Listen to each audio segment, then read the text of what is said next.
नमस्कार शेतकरी बंधूंनो, Krishidhan agro services दानवेच्या मार्गदर्शनाकडे असलेला प्लॉट आत्ता आपल्याबरोबर या शेताचे मालक जगदीश लंबे आपल्याबरोबर आहेत.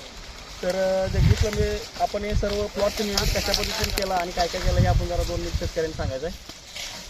जे मार्गदर्शन आम्हाला कृषीधन ॲग्रो यांच्यामार्फत प्लॉटचं मार्गदर्शन लाभलेलं आहे. पहिल्यापासून शेवट बेसल डोसपासून ते शेवटपर्यंत भरणी झाल्यानंतरचा डोसपर्यंत यांचं मार्गदर्शन लाभलेलं आहे. आणि आता तुम्हाला अपेक्षित उत्पादन किती आहे याच्यामध्ये? आता ऊस हा 45 प्लस 45 ते 48 कांड्यापर्यंत कांड्या आहेत.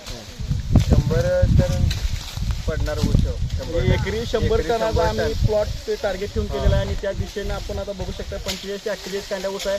आणि ऊस बघू शकता आपण, कांड्या लांब आणि जाडीला कसे आहे ते आपण बघू शकताय. आणि जो आता माल फुटत आहे तो पण आता याच्यावर मुळी पडत आहे. हे दीपक, तुम्ही मुळीचं पण माल कसा पडत आहे ते पण आपण शेतकरी बंधूंना दाखवायचं.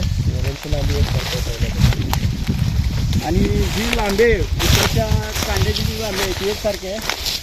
तर आम्ही नक्कीच 100% होणार, यात काय आम्हाला शंका. 10 ते 12 फूटमध्ये 8-9 टन. धन्यवाद मित्र.